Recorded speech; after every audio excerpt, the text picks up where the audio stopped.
আসসালামু আলাইকুম বন্ধুরা, সবাই কেমন আছেন? আশা করি সকলে অনেক ভালো আছেন। আমাদের নতুন একটি ভিডিওতে আপনাদের সবাইকে স্বাগতম। আর আজকের ভিডিওটি হচ্ছে একটি বিতর্কিত বিষয় নিয়ে। সেটা হচ্ছে ব্রয়লার মুরগির ফিড। আসলে ব্রয়লার মুরগির ফিড কি গরুকে খাওয়ানো যায় কিনা, অথবা ব্রয়লার মুরগির ফিড দিয়ে গরুকে মোটা তাজা করা যায় কিনা এই বিষয়ে।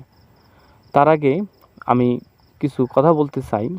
সেটা হচ্ছে যে আমরা যারা খামার করে থাকি, আমাদের খামারের পরিকল্পনা হচ্ছে অনেক লং টাইমের বা দীর্ঘমেয়াদী একটা পরিকল্পনা। এবং ২ নম্বর হচ্ছে যে খরচ কমিয়ে অল্প খরচে কিভাবে লাভবান হওয়া যায়। যেমন যে গরুটাকে অল্প খরচ দিয়ে কীভাবে মোটা তাজা করা যায়, বা কিভাবে অল্প খরচে গরুর দুধ উৎপাদন বেশি করা যায় এই বিষয়ে।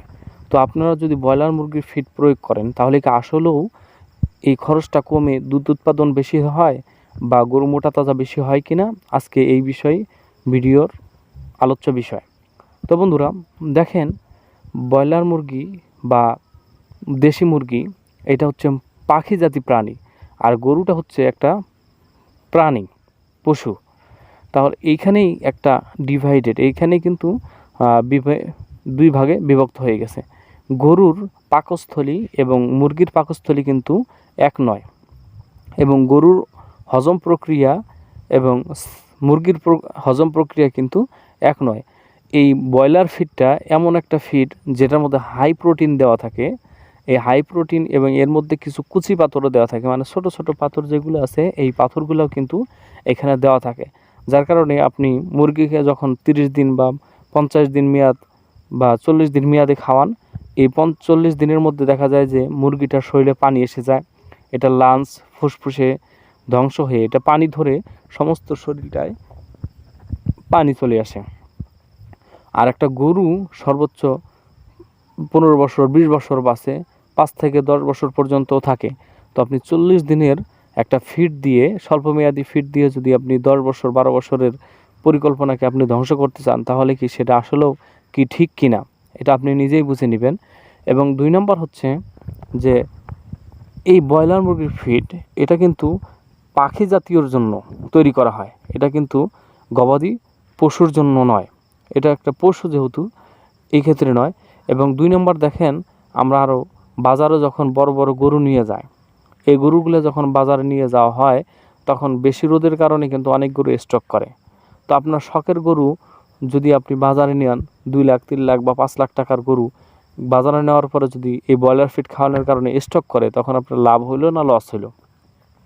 আপনি একটু ডিপলি চিন্তা ভাবনা করেন, গভীরভাবে একটু চিন্তা ভাবনা করে বলেন যে ব্রয়লার ফিড দিয়ে গরু মোটা তাজা করার পরে আপনি বাজারে নিয়ে যাওয়ার পরে যদি স্টক করে মারা যায়, সেইখানে আপনার লাভ কেমন? তারপরে আপনি যদি গরুকে মোটা তাজাই করতে চান বা গরুর দুধ উৎপাদন বৃদ্ধি করতে চান, সেই ক্ষেত্রে অনেক কিন্তু ভালো ভালো প্রক্রিয়া রয়েছে, অনেক ভালো ভালো ফিড রয়েছে, অনেক ভালো ভালো ওষুধ রয়েছে।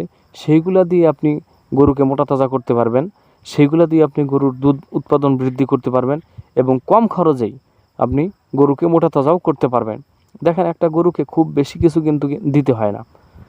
একটা গরুকে যদি আপনি কৃমিমুক্ত করে জিঙ্ক আর লিভার টনিক দিয়ে কাঁচা ঘাস পর্যাপ্ত পরিমাণ, মানে 15 থেকে 20 কেজি করে প্রতিদিন দিতে থাকেন, আর 1 কেজি করে বা হাফ কেজি করে ফিড দিবেন, দেখবেন আপনার গরুটার দুধ উৎপাদন সঠিক থাকবে, বা গরুটার যে মোটা তাজা করার যে আপনার চিন্তাধারা, সেটাও কিন্তু দেখবেন যে ঠিক থাকবে।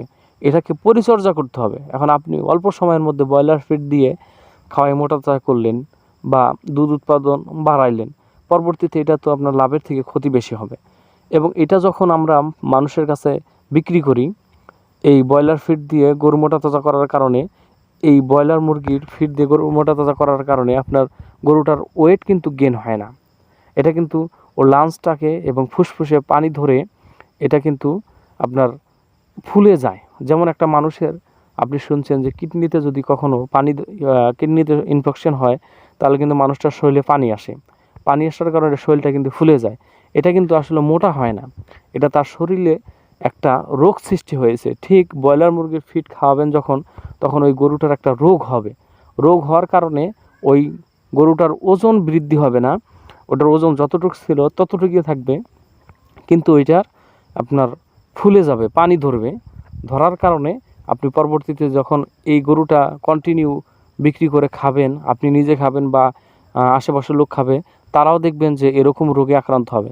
অতএব আমার একটা রিকোয়েস্ট হলো যে আপনার ব্রয়লার মুরগির ফিড দিয়ে কখনোই গরু মোটা তাজা করবেন না।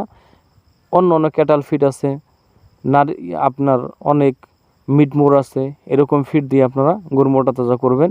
এবং অনেক ভালো ভালো ওষুধ আছে, রেনাসল এডি আছে, আবার অ্যামিনোসল আছে, এগুলো দিয়ে আপনারা গরু মোটা তাজা করবেন। ক্যালসিয়াম দিয়ে দুধ বাড়াবেন, দেখবেন সেইখান থেকে লাভের হারটাও বেশি হবে এবং এটার রিস্কের পরিমাণটাও অনেক কমে যাবে।